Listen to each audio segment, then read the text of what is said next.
আৰু 16-17 বেটছ তো তাৰ সেইটো বেটছৰ পৰা আমাৰ 3গৰাকী ষ্টুডেণ্ট ওলাইছে 3জনীয়ে পৰীক্ষা দিছিলে আৰু বাকী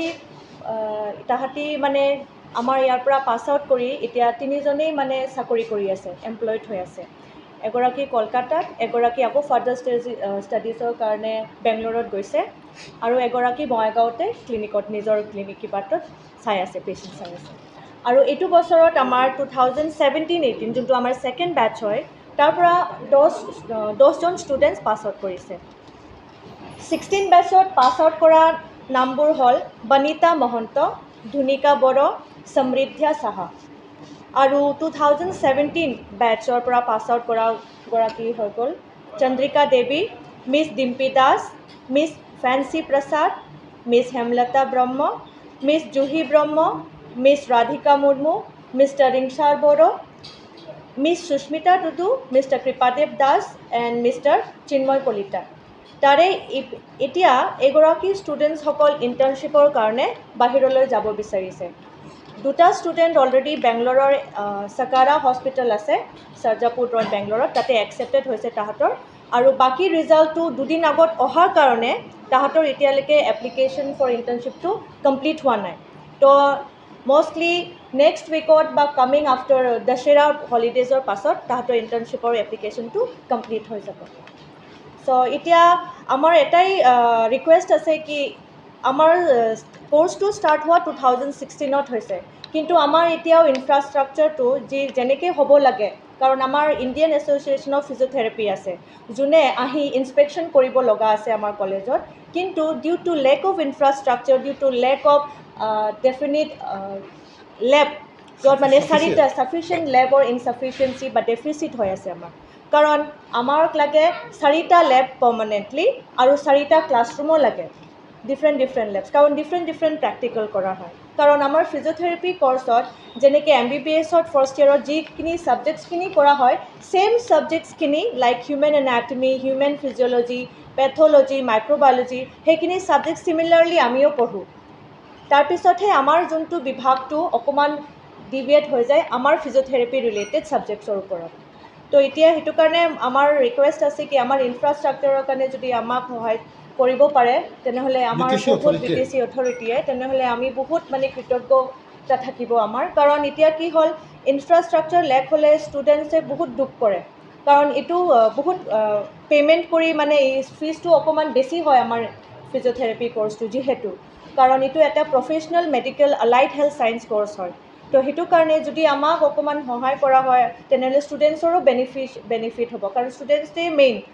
যোনে মানে এতিয়া তাহাঁতি লেক অফ মানে গুড কোৱালিটি ইনফ্ৰাষ্ট্ৰাকচাৰৰ পৰা বঞ্চিত হৈ আছে ত' এইখিনিয়ে মোৰ ক'ব লগা আছিল ধন্যবাদ চবকে ভাৰ্ডিক্ট দিছে অলৰেডি সুপ্ৰিম কোৰ্টে ভাৰ্ডিক্ট দিছে এইটো লৈ কেছেও চলিছে MBBSৰ 4 বছৰ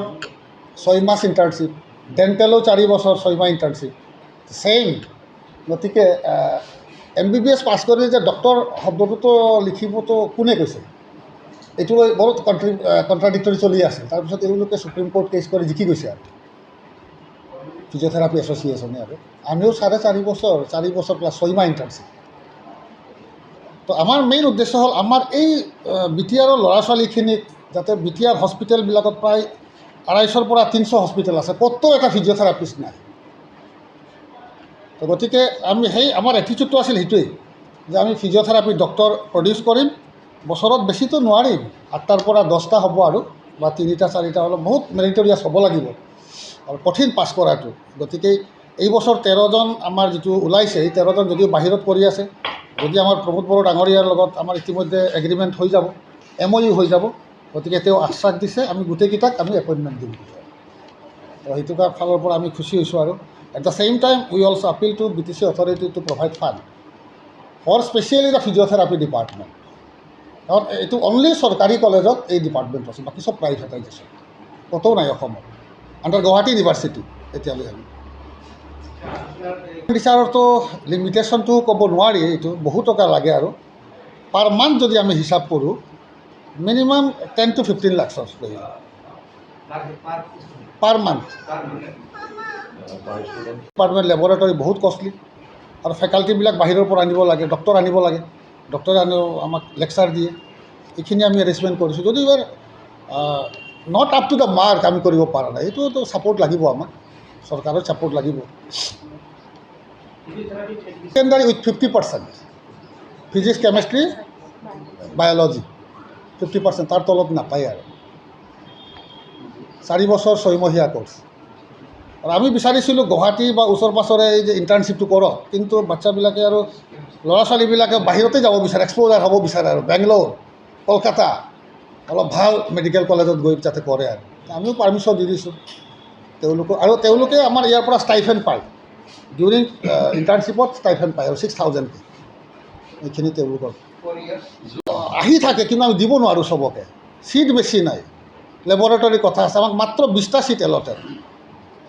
তো 20টাত কেতিয়াবা কিছুমান ল'ৰা ছোৱালী 20জনৰ বেছি আমি ল'ব নোৱাৰোঁ, হেয়াৰেছ আমি MSCত 40-50টা ল'ব পাৰোঁ, BSCত 150-200 ল'ব পাৰোঁ, কিন্তু ফিজিঅ'থেৰাপিত আমি ল'ব নোৱাৰোঁ। তো অনলি গুৱাহাটী ইউনিভাৰ্চিটিয়ে আমাক 20টা চিট এলট কৰিছে। তো 20টাত বেছি হৈ যায়, কিন্তু কেতিয়াবাও কম হৈ যায়, আৰু মাজতে গুচি যায় আৰু নোৱাৰি, কষ্ট হয়, ভেৰি টাফ কোৰ্চটো আৰু।